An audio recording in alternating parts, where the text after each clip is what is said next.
Hello and a very good evening. You're watching the news tonight on Rajya Sabha television with me, Frank Pereira. Here are the headlines.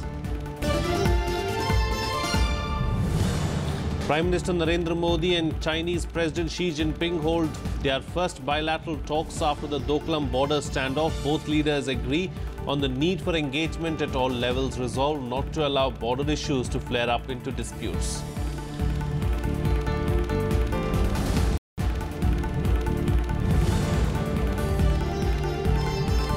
At the BRICS summit, Prime Minister Narendra Modi pitches for coordinated action on counter-terrorism, cybersecurity and disaster management, suggests 10 commitments for global transformation.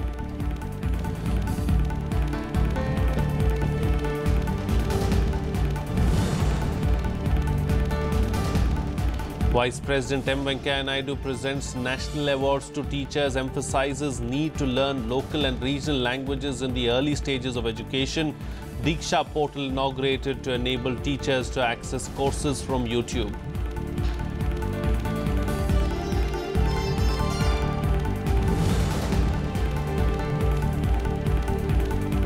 And amid escalating tensions after North Korea's latest nuclear test, South Korean Navy conducts live fire drills, removes existing 500-kilo cap on its missiles in the peninsula. United Nations warns that Pyongyang's nuclear program has evolved into a global threat.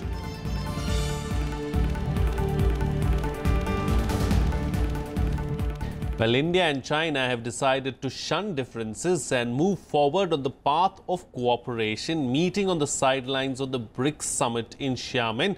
Prime Minister Narendra Modi and Chinese President Xi Jinping also agreed to play to each other's strengths to encourage cooperation. Both decided to let the Doklam issue be dealt by border mechanisms and let business and trade flourish instead of conflict and confrontation. Prime Minister Narendra Modi and Chinese President Xi Jinping held their first bilateral talks after the Doklam border standoff on Tuesday. The hour-long meeting included discussions on economic, security and strategic issues. Injecting a positive note to the meeting, Prime Minister Modi congratulated the Chinese President for the successful conclusion of BRICS. BRICS शिखर सम्मेलन की सफलता के लिए मैं आपको, आपकी पूरी team को हृदय से बहुत-बहुत बधाई देना चाहता हूं। मैं समझता हूं कि तेज गति से बदलते वैश्विक परिवेश में ब्रिक्स को और अधिक प्रासंगिक बनाने में यह शिखर सम्मेलन सचमुच में बहुत सफल हुआ है। The last bilateral meeting between the two leaders was in June in Astana, where they decided not to turn differences in disputes. The Chinese president also appreciated Modi's efforts for peace between the two Asian giants. He clearly said China was ready to work with India on the basis of Panchsheel agreement. 也是本地区和国际社会的共同期待，中方愿同印方一道，以共同倡导的和平共处和原则为指导，增进政治互信，推进合作，推动中印关系正确。 Both leaders agreed on the need for engagement at all levels, especially on security issues. They also recognized that the border issues were an important aspect of their differences and should not be allowed to flare up in the manner it did over Doklam. Both of us know what happened. Okay, so this was not a backwards-looking conversation. This was a forward-looking conversation. The sense of it was, how do we take the relationship forward? How do we ensure that there is peace and tranquility on the border areas to ensure that the relationship stays forward? How do we ensure that mutual contacts and mutual trust is strengthened so that peace and tranquility on the border areas? So that was the direction in which the conversation was. China also gave an indication of its changed stance at the BRICS summit when it agreed on the Xiamen declaration that criticized terrorist groups being sheltered in Pakistan. The bilateral meeting was also a strong affirmation of the recognition at the leadership level to keep the relationship on an upward trajectory. Chinese foreign minister contends that India should appreciate China's development in a positive manner. But Indian officials say that China also must understand the importance of India in the world and China should not encroach into the strategic space of India. If both countries appreciate each other's concerns, it will be a win-win situation. Akhilesh Suman for Rajya Sabha television with camera person Om Prakash in Delhi. Well, Prime Minister Narendra Modi also met Egyptian President Abdel Fattah al-Sisi on the sidelines of the BRICS summit. The two leaders held bilateral talks to strengthen historical ties between the two countries. India and Egypt have a strong economic relationship and cooperate in areas of security and counter-terrorism. India is also Egypt's sixth largest trading partner.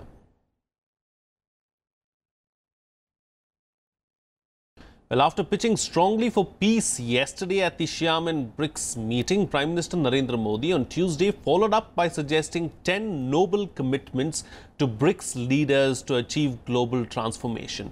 Modi was speaking at the BRICS Emerging Markets and Developing Countries Dialogue in Xiamen city of China.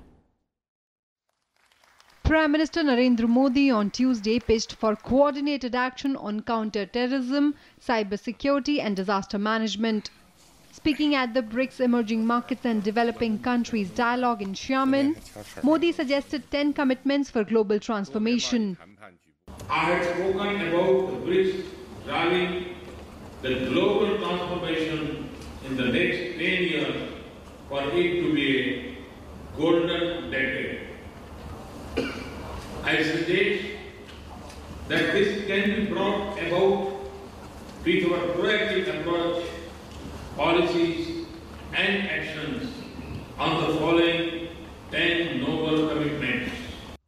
The Prime Minister also said the development agenda of BRICS countries lies with Sabka Saath, Sabka Vikas. He urged the BRICS nations to work collectively for a digital world, skilled world and healthier world.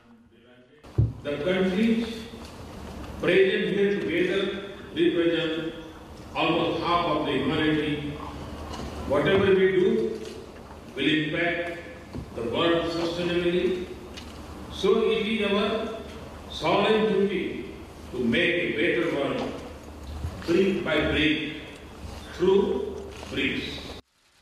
Besides Modi, leaders of Brazil, Russia, China, South Africa and 5 guest countries, Egypt, Tajikistan, Thailand, Mexico and Kenya attended the dialogue. Akhilesh Suman's report for Rajya Sabha TV.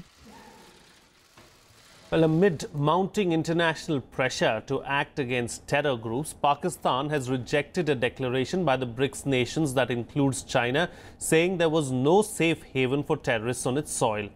Leaders from Brazil, Russia, India, China and South Africa condemned terrorism in all its forms and manifestations on Monday, also expressing concern over the threat posed by terror groups, including those based in Pakistan. The 43-page declaration expressed concern over the security situation in the region and the violence caused by the Taliban, Islamic State, Al-Qaeda and its affiliates.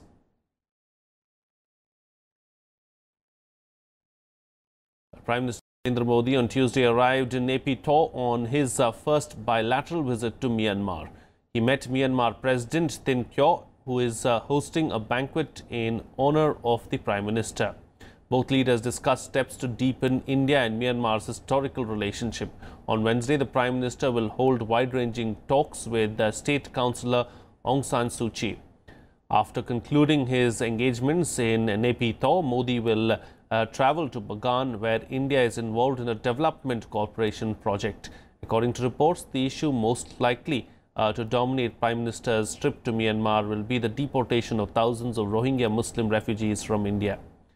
India announced this month that it plans to deport about 40,000 Rohingyas from the country as renewed violence in Myanmar's Rakhine state forced thousands of members of the ethnic minority to flee to Bangladesh and other countries, including India.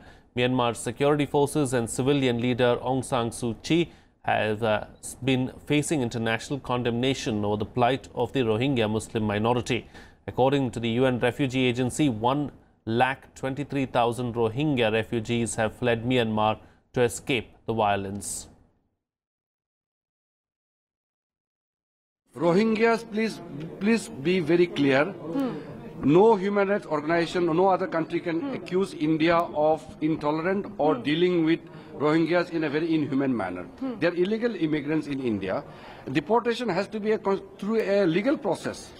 We are not going to use force to throw out anybody. So such images were painted as if we are very inhuman. We are not. In fact, no other country has accepted as much refugees as India has accepted.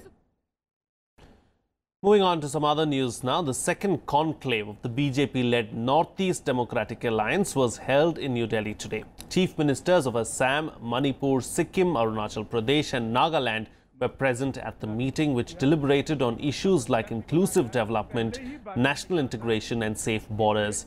Addressing the inaugural session of the day-long meeting, BJP President Amit Shah said that development of the Northeast region was among the top priorities for Prime Minister Narendra Modi. He also said that it is the Prime Minister's endeavour to unite the Northeast, expressing hope that the next meeting of the six-party Northeast Democratic Alliance would include all 8 chief ministers from the region. North east ये देश का बहुत महत्वपूर्ण क्षेत्र है।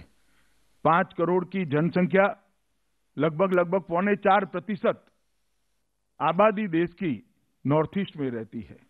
देश का 8% भूभाग ये 8 राज्यों में नॉर्थ ईस्ट में समाहित होता है। लगभग 270 प्रकार के अलग अलग जाति और संस्कृति से जुड़े हुए ग्रुप्स हैं और 180 से ज्यादा बोलियां बोली जाती हैं, अनेक बोलियां बोली जाती हैं। इतनी विविधता और संस्कृति से सभर नॉर्थ ईस्ट को एक रखना मुझे लगता है कि भारतीय जनता पार्टी और एनडीए की सरकार का एक प्रमुख लक्ष्य है। आगे का हमारा जो रोड मैप है उसमें नेडा का महत्वपूर्ण रोड, नेडा एक सिर्फ राजनीतिक गठबंधन नहीं बनना चाहिए। उत्तर पूर्व की सभी सभ्यताओं को, सभी संस्कृतियों को समाहित करते हुए एक सांस्कृतिक मंच भी बनना चाहिए। उत्तर पूर्व की सभी समस्याओं को जानकर वो समस्याओं के निवारण के लिए इसके निवारण का एक विकास का भी, डेवलपमेंट का भी एक मंच बनना चाहिए। Meanwhile, Vice President M. Venkaiah Naidu today underscored the need to achieve 100% literacy in the next 5 years. Honouring teachers on Teachers' Day, he said both central and state governments must pay special attention to popularise the study of one's mother tongue. He also inaugurated the Diksha portal for teachers. Here's more. सम्मानित शिक्षक बंधुओं, on the occasion of Teachers' Day, Vice President Venkaiah Naidu presented the National Award to Teachers 2016 at Vigyan Bhavan. Shrimati Nalle Boina Vimla Kumari. Underscoring the crucial role that teachers play in building the country's future, the Vice President said over the next few years, government, leaders and society have to make a collective effort to achieve 100% literacy. I hope that the government will take all the steps that no children will be allowed to stay out of school. That should be the mission of the government. That should be the duty of all the people. It is not the duty of teacher alone. It is the duty of all enlightened citizens, the parents, the public representatives, MLAs, MPs, ministers. Everybody should get involved into this and see to it that we achieve 100% literacy rate. Vice President Naidu also emphasized the need to learn local and regional languages in the early stages of education. A portal named Diksha was inaugurated on the occasion to enable teachers to access courses via YouTube. और उनका साथ देंगे हम सब मिलकर। Diksha, National Digital Infrastructure for Teachers. Union HRD Minister Prakash Javadekar appealed to teachers to provide good education to all. कि जो 10 लाख सरकारी स्कूल्स हैं, आज लोग मानते हैं कि प्राइवेट निजी स्कूल अच्छे हैं। हम कहते हैं कि निजी स्कूल अच्छे होंगे तो सरकारी स्कूल भी अच्छे होंगे, दोनों में प्रतिस्पर्धा होगी। सबको शिक्षा, अच्छी शिक्षा, इसी तरफ हमें जाना है और इसलिए educate to empower. Many teachers gave suggestions to improve the quality of education. हम बच्चों को विद्यालय तक लाएं और उसके लिए सबसे ज़रूरी है कि हम बच्चों को इतना मोटिवेशनल तरीके से पढ़ाएं, इतने इनोवेटिव तरीके से पढ़ाएं कि बच्चे कॉन्वेंट स्कूल को छोड़ करके यहाँ आना स्वीकार करें। शिक्षक का दायित्व बढ़ गया है। एक गुरु जिसको कि ब्रह्मा विष्णु महेश और सत्य की धरती के लिए कहा जाता है, आज उस गुरु को अपनी गरिमा बनाने की ज़रूरत है। The national award aims to give public recognition to meritorious teachers working in primary, middle and secondary schools. The awards were instituted in 1958. Out of the 374 awards, 20 are reserved for Sanskrit, Persian and Arabic teachers. Panchanan Mishra's report for Rajya Sabha TV. Moving on now, amid calls for a floor test in the Tamil Nadu Assembly, Chief Minister K. Palaniswamy convened a meeting of all party MLAs in Chennai on Tuesday. 111 legislators attended the meeting and extended their cooperation to the Chief Minister. A resolution reposing faith in Palaniswamy's leadership was also adopted unanimously. The MLAs belonging to the now jailed General Secretary V.K. Shashikala and her nephew Deputy General Secretary T.T.V. Dinakaran did not attend the meeting. Well, another news from South India now. The Mangaluru Chalo bike rally organized by the Karnataka unit of the BJP's Yuva Morcha was aborted soon after it began in Bengaluru on Tuesday as police took the activists into preventive custody. More than 200 bikers had defied prohibitory orders to go ahead with the event to protest against the alleged murders of Hindu activists in Karnataka. The police took more than 500 activists, including former Karnataka Home Minister R. Ashok, Mysore MP and BJP Yuva Morcha President Pratap Simha into custody. BJP State President B.S. Yediyurappa was expected to launch the rally, but he decided to proceed directly to Mangaluru on September 7th. At least 2,000 police personnel, including 6 platoons of the State Reserve Police, were deployed to handle the bike rally.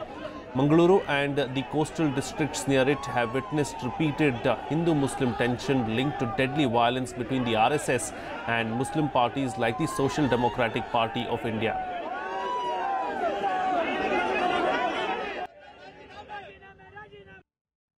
You see, the Siddaramaiah don't have confidence in the democratic system at all. Because from last 3 days, he has given instruction to the Home Minister not to allow this program. He is very much hesitated that throughout the state more than 10,000 motorbikers will go and reach Mangalore. It will have its own effect, and District Minister, we have asked them to resign immediately. So more than 24 this type of incident took place in Karnataka. Innocent people has been killed. That's why this demand was to go rally to motorbike to Mangalore. And anyhow, on 7th, we are going to have a big rally on that day in Mangalore. Well, newly inducted ministers Vijay Goel and Arjun Ram Meghwal took charge as Ministers of State in the Ministry of Parliamentary Affairs today. Parliamentary Affairs Minister Anant Kumar welcomed them. Earlier, these ministries were being handled by Mukhtar Abbas Naqvi and S.S. Ahluwalia.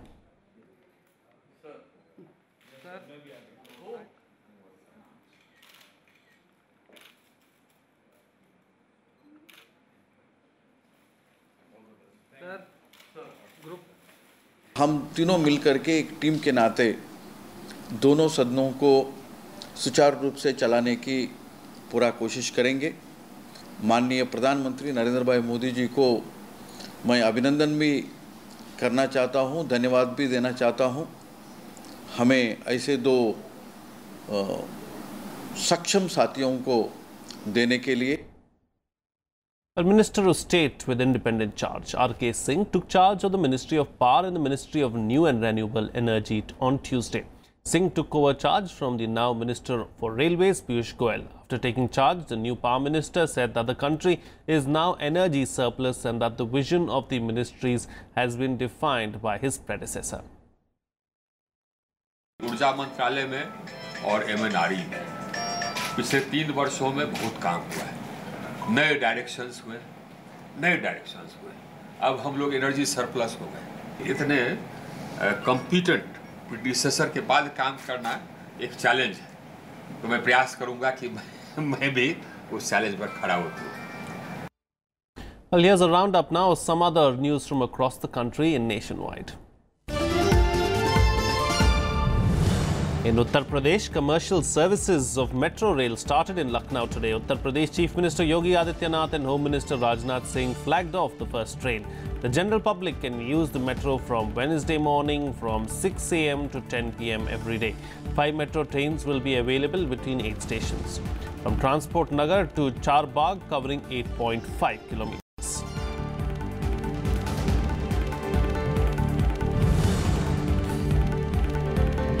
The Enforcement Directorate attached a Delhi farmhouse as part of a money laundering probe against RJD chief Lalu Prasad's daughter Meesa Bharti and her husband. The farmhouse in Delhi's Bijwasan area was allegedly purchased for 1.2 crore rupees in 2008-2009.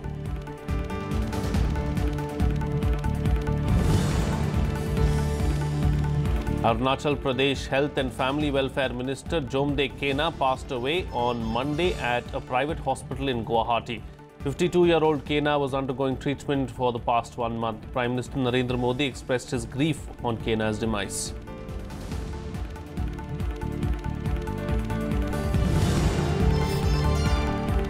In Tamil Nadu, 80 Indian fishermen released from Sri Lankan jail returned home on Monday. Sri Lankan Navy handed them to the Indian Coast Guard on the international maritime boundary line. The fishermen who were apprehended last July were released as a goodwill gesture.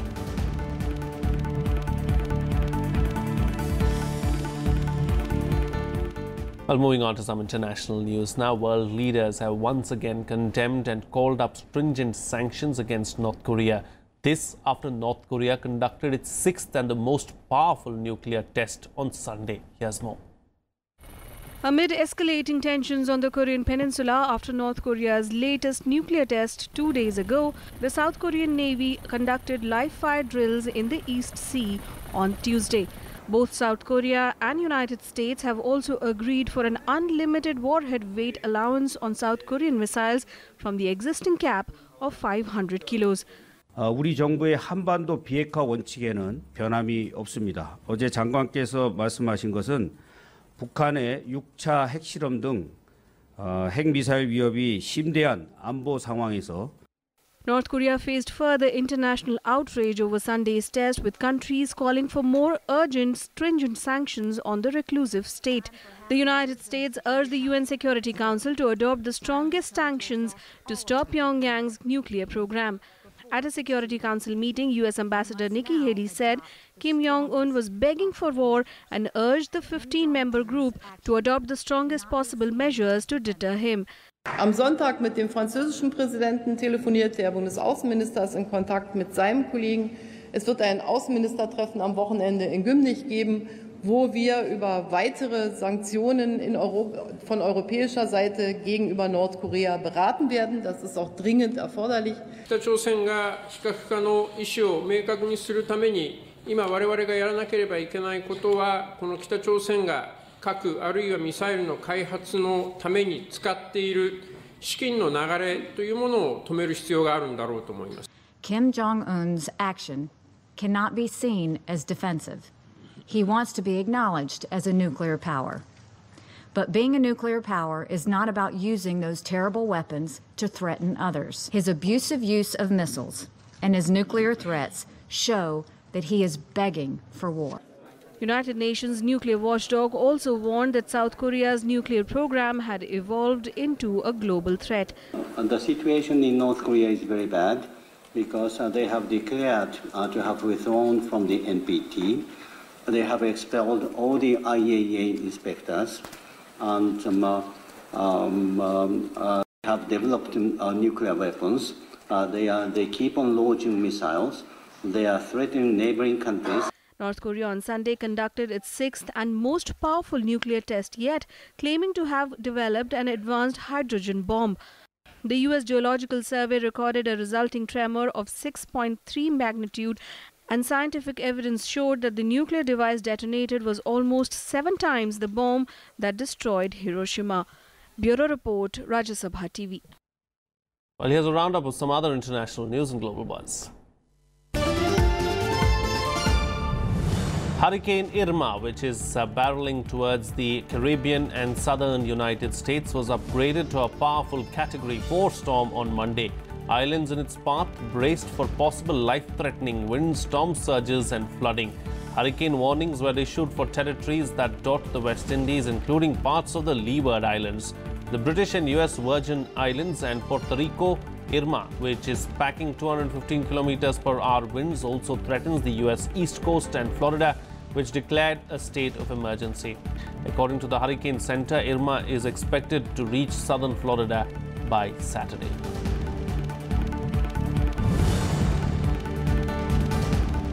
Europe's top rights court ruled in favor of a Romanian man fired by his employer over private messages sent at work. The apex body of the European Court of Human Rights backed Bogdan Mihai Barbulescu, who said that his privacy was violated when he was sacked in 2007 for sending private messages over the Yahoo messaging system. Barbulescu was sacked after it was found that he had some chats with his fiancée and brother on the office system. Two Russian soldiers were killed by artillery fire from Islamic State group in Syria's eastern province of Deir ez-Zor, where the army was battling the militants. According to reports, one serviceman died instantly and the second died from his wounds in a hospital. The soldiers were traveling with a convoy that was hit by mortar fire from Islamic State terrorists.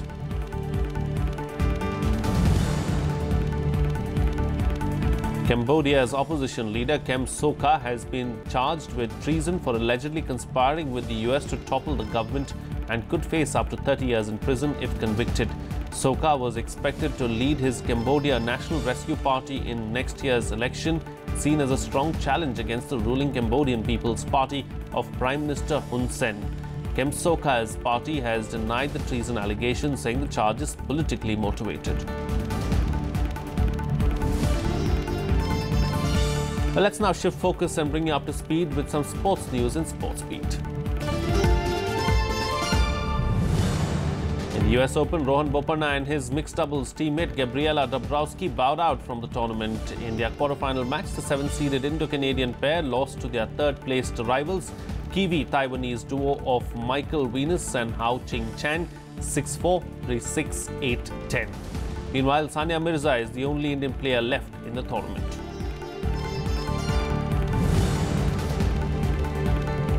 Men's singles, Juan Martín del Potro beat Austrian Dominic Thiem to reach the quarterfinals. Del Potro will face Roger Federer, who beat Germany's Philipp Kohlschreiber in straight sets.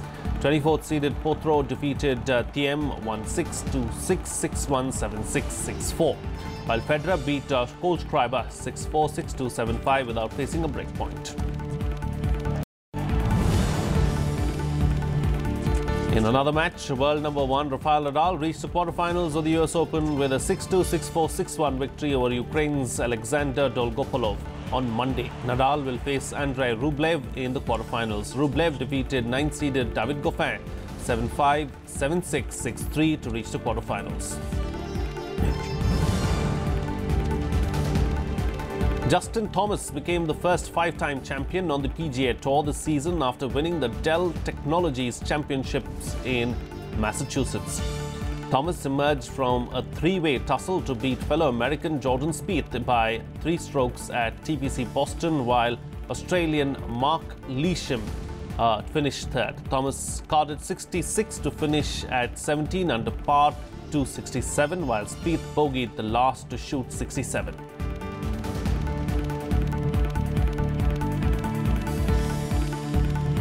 Well, that's it on this newscast.